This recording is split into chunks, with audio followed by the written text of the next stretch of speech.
Okay, everyone, before we get started, I'd just like to say thank you to everyone who's been watching this. A lot of people have given me some positive feedback on the first part, and I really appreciate it. Some of people give me some constructive criticism, well, if I can speak today, constructive criticism too, which helped. And that was really nice. It turned out better than I thought, honestly, being my first review, and a poorly made one at that. I thought it wasn't going to go over too well, but people liked it. That's cool. Unfortunately, I have run into a few problems with part 2, most notably with the pictures I have at my disposal. I don't have many good ones. The main heroes were easy to find, and I found those within like 5 minutes. No longer than 10. These new pictures, though, I can't find any. Not any of the bad guys, not any of the support characters, nothing. And that really sucks, so I'll do the best with what I can, but I'm gonna have to verbally define the rest for you guys since I can't actually show you. Since I can't find any good YouTube videos of this game, and I'm out of pictures, so that sucks. Probably because this was a DS game, and you can't really record from a DS very easily. So that's a big problem. But no, that's okay, I can take care of that. Anyway, there was one support character I forgot to get to called Iris. I don't have her picture available right now. I accidentally deleted the last one, and I can't find the picture again, so let's just say she introduces herself early on in the game, and she's the one that tells Maxim that he's supposed to go on a legendary journey with other heroes and defeat the Sinistrals, and that he's the only one that can defeat the Blinding Light, aka the Sinistrals. And he says that 4 heroes would be the ones to destroy the Sinistrals, and she says that he'll meet these characters as he progresses. He accidentally thinks that Tia is one of the 4 heroes because she imposes herself on his journey, but later finds out that it's Salon and not her. Though I do believe that Tia comes to the conclusion before Maxim does, but whatever. But on this next video, this brings us to the enemy opposition. The first being Goddess, the Sinistral Destruction. You can tell just by looking at this guy that he's a force to be reckoned with.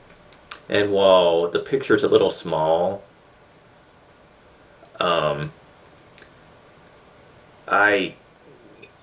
or at least it's small from my side. It probably looks bigger for you guys since I'm enlarging it. But this guy's supposed to be a hulking giant in this game, being over 20 feet tall. And just seeing someone that looks like this at 20 feet tall, you know that he's a force to be reckoned with. And he demonstrates this by knocking you all down, like Garland from Final Fantasy 1, when you first meet. I'm not kidding. He can literally one-shot your entire party when you first fight him. And it being a scripted fight, you're not supposed to win. And Iris saves you. Yeah, this Iris girl just loves to teleport out of nowhere and just save you for no reason. She's pretty much like a character version of a plot device. And spoiler, later on she introduces herself as a Sinistral Aram, or Aram, and says that the only reason she helped you is to make fate follow its predestined course.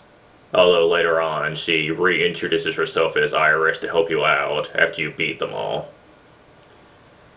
I don't really understand her reasons, although I know she does have her own agenda.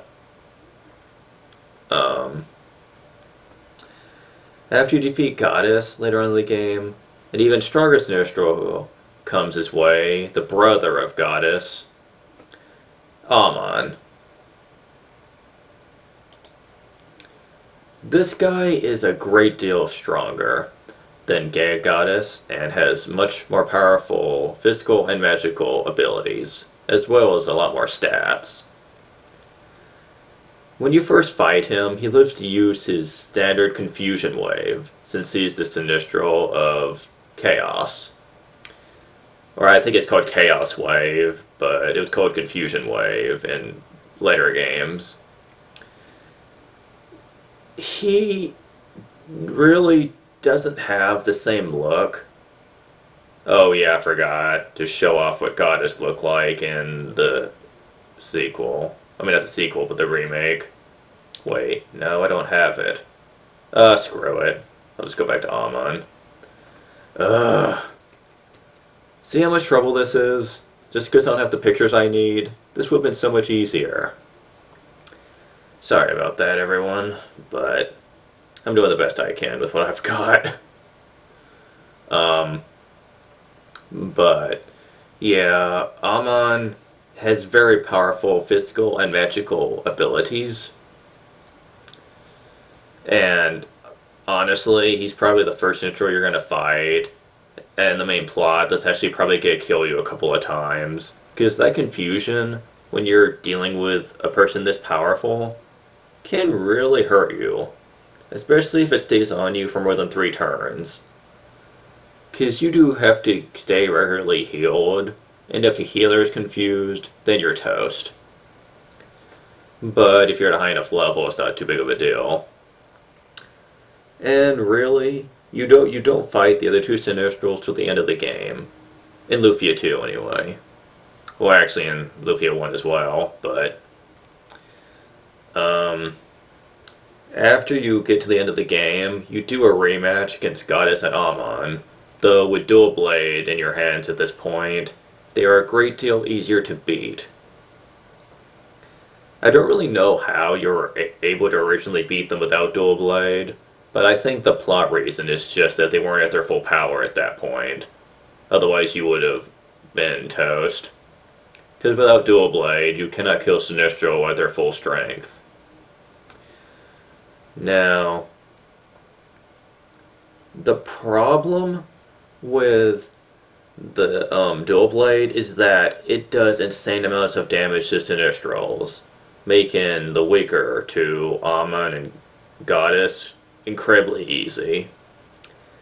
Even without Dual Blade equipped, you can actually beat them if you're at a high enough level in Lufia 2, just because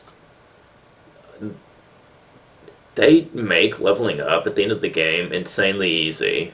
Like, the oversea battles just makes it too easy. But after you defeat the first 2, Earring finally introduces herself, and looks quite a bit different than Iris in a lot of ways, as you're going to see here. Personally, I don't like her design, because it makes her seem as if she...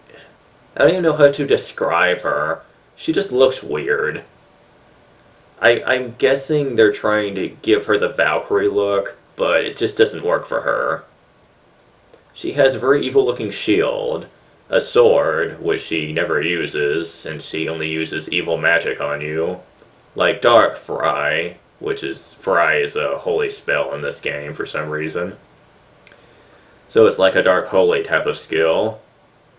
And her Dark Wave can do instant death to anyone it touches, which sucks if a healer is taken out. They do give you miracles, which is like a elixir that can revive party members.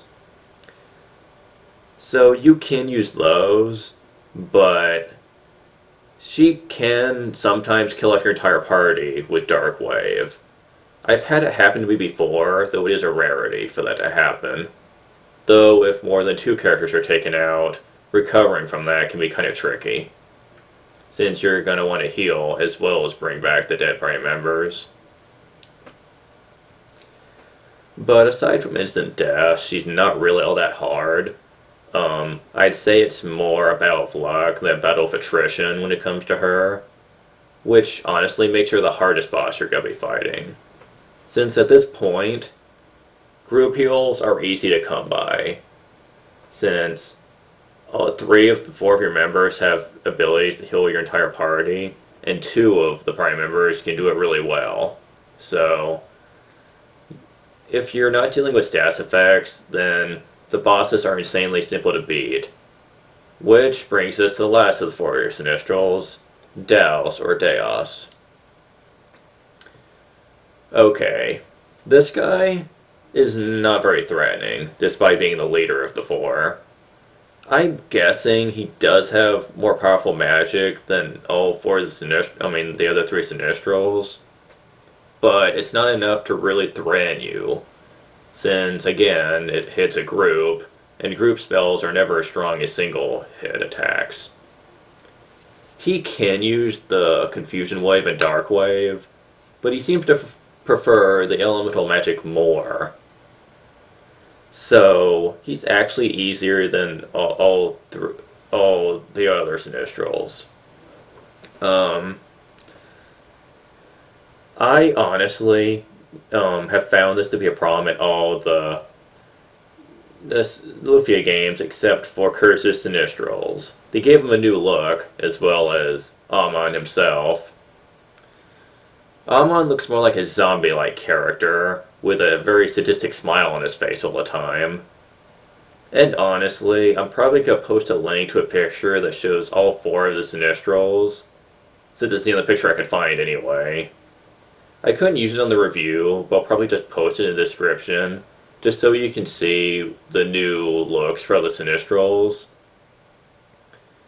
You can really tell who's who, because Goddess looks pretty much the same. Amon's the one that has the smile on his face and looks like a zombie.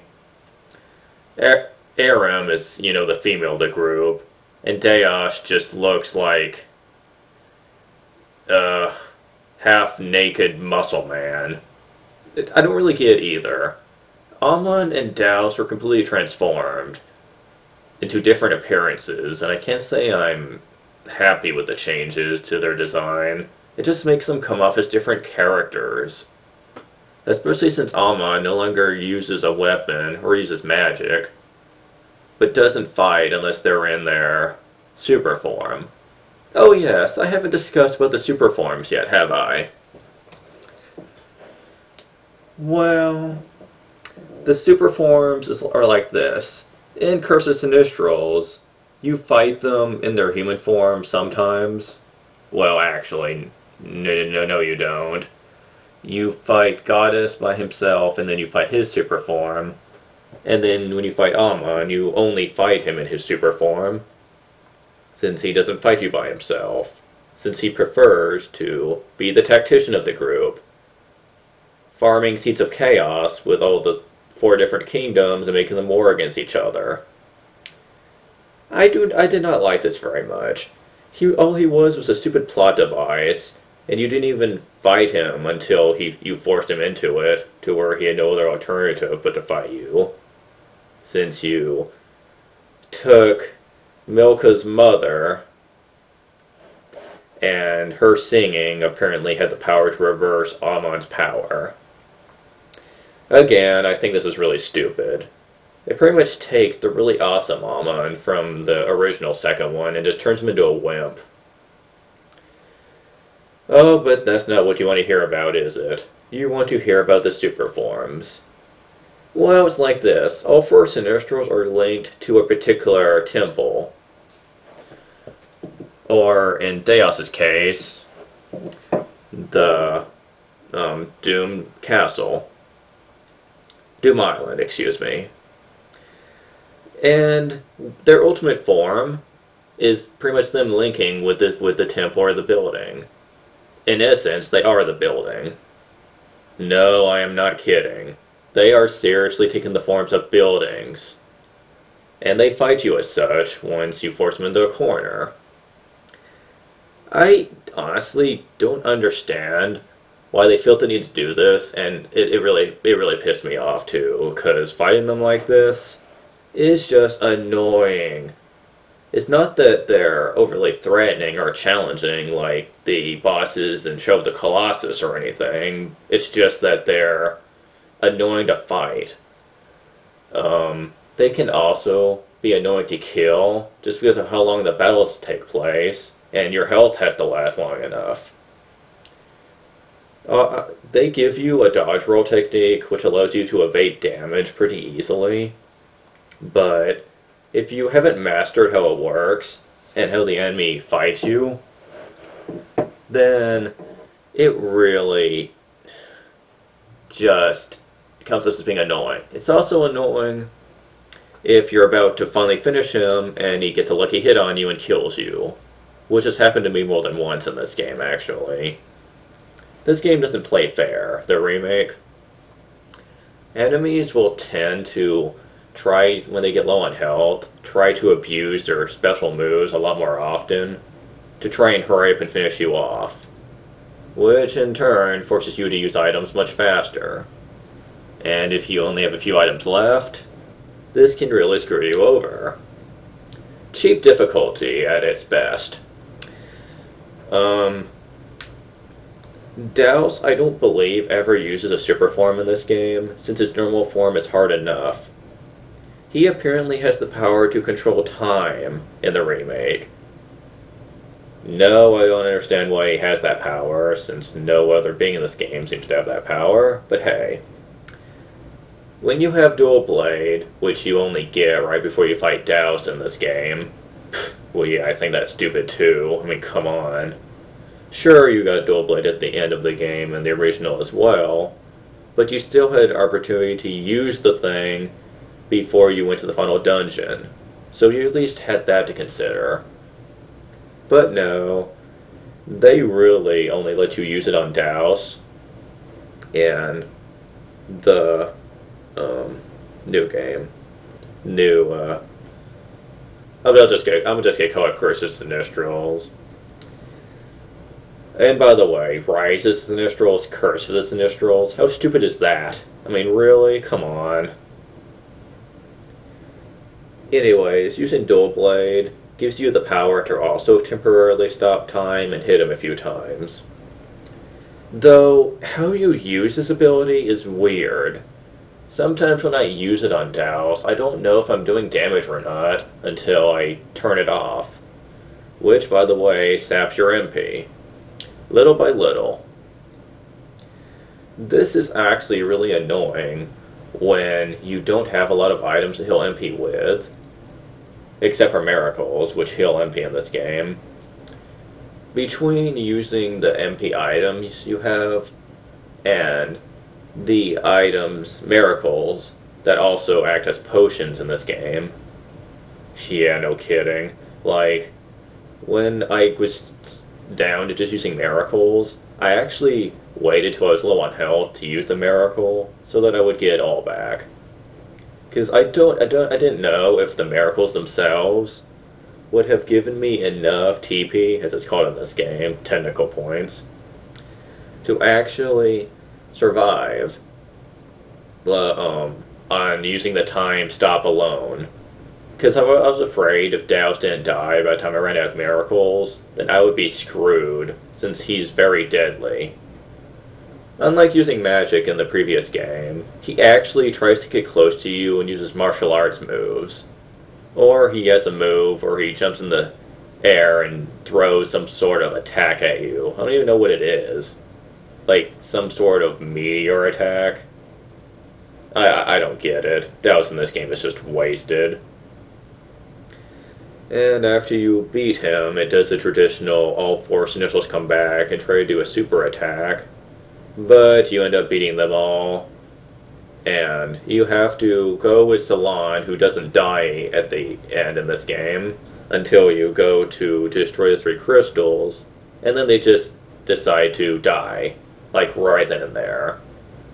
It's really stupid the way they did the ending in this game. Oh, but that's not all. There's a second ending to Curse of Sinistrals. Unfortunately, in order to get this ending, you have to beat the game twice. Yeah, as bad as this game is, they make you play through it twice. It's almost like a kick in the pants. I have yet had the patience to actually do that, so I can't really comment on the second ending.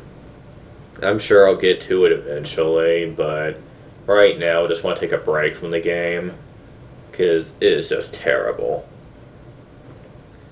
Um, I was gonna do another episode about the side characters in the game, but since I can't find any screenshots at all of these characters, and the fact that there's not really that many remarkable characters that really help you out in this version, hardly. Um, they did add a few changes, like the King of Parcelite is now a guy with an eye patch who I can't remember his name.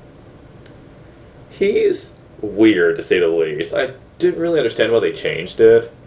There's also a part in the game where the whole world turns on Max M because of Amon's influence. No, it was Daos, actually. Okay.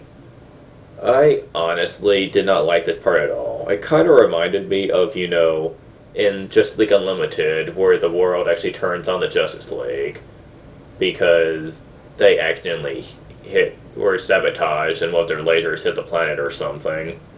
And I never really understood this logic. Okay, superheroes make a mistake. It's not really the end of the world, is it? And it just reminds me how stupid people can be sometimes. I mean, really? Come on. Why one little laser attack and you automatically turn on the whole Justice League? I mean, that is just ridiculous. And I know the problem did get resolved over time, but it honestly, to me, felt like a huge turnoff when I saw this in the game, because with the Justice League Unlimited, at least they had an excuse, albeit a very stupid one, but at least they had one. In this one, the bad guy is like, oh, we're evil, you obey us or you die. And that's all it took. Like, I'm not kidding, that's all he had to say, and the whole world just turned on the good guys, just because they were afraid, I guess. And yes, I know that Daos is supposed to be a Sinistral of terror, but it still didn't make sense. I mean, as much as Maxim and his friends helped out, by this point, you'd think it wouldn't have been quite that easy. Or you'd at least expect the people in this game to have a little more gumption than that, but I guess not.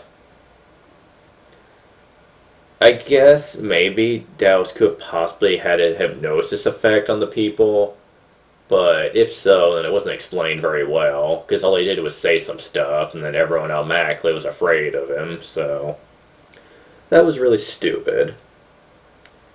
I've really talked about all I need to talk about regarding this game, though, except for one thing. There's a dungeon called the Ancient Cave. That was changed quite a bit than in the previous version.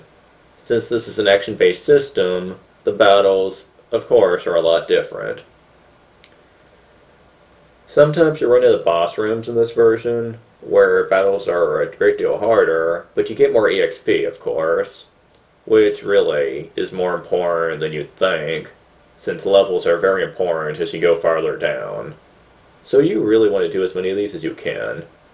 They also brought back the blue treasure chest, where you can take these items and take them out with you if you ever decide to leave. Also, instead of having just one item that automatically takes you out whenever you want, they have portals every so many floors you go down. Though, when you actually have access to these, it's somewhat random. So it's not quite as convenient, but it's convenient enough. This is actually really helpful, since in the original, the item Providence that would take you out wouldn't always appear. Sometimes I would go down about 40 or so floors in the Ancient Cave and never get the chest that would appear in. Which means, unless you make it to floor 100, unlikely as it sounds, then you would probably die before you would get a chance to leave. Which would suck if you found a lot of blue chests this run through. For those of you who don't know the rules of the Ancient Cave, all your people go down to level 1. You don't carry any items with you except for items you find in the blue chests, or special items that you find throughout the game, like the special grid pieces that give you extra power-ups and whatnot. This is really the only reason I would suggest playing this game, is just for the Ancient Cave, since the extra stuff actually is pretty useful for the Ancient Cave. Almost like the Ancient Cave is what was in their mind when they created this system. Unfortunately, the Ancient Cave is still hard as nails unless you go through it a bunch of times. So I hope you have a lot of time free. Aside from that, though, I've covered just about everything that needs to be covered. It's not that great of a game. There are certainly better games like this that are out there, like the YS series, also called Yeast, which is honestly being remade for, I think, what is it being remade for? I can't remember. I think YS 1 and 2 Chronicles are being made for the PSP. The PSP version of Arch and the Piston was pretty crappily made, though, so I'm going to hold out before I talk about that. It might have just as bad loading times as the Arch and the Piston port did. Oh, jeez, that one was terrible.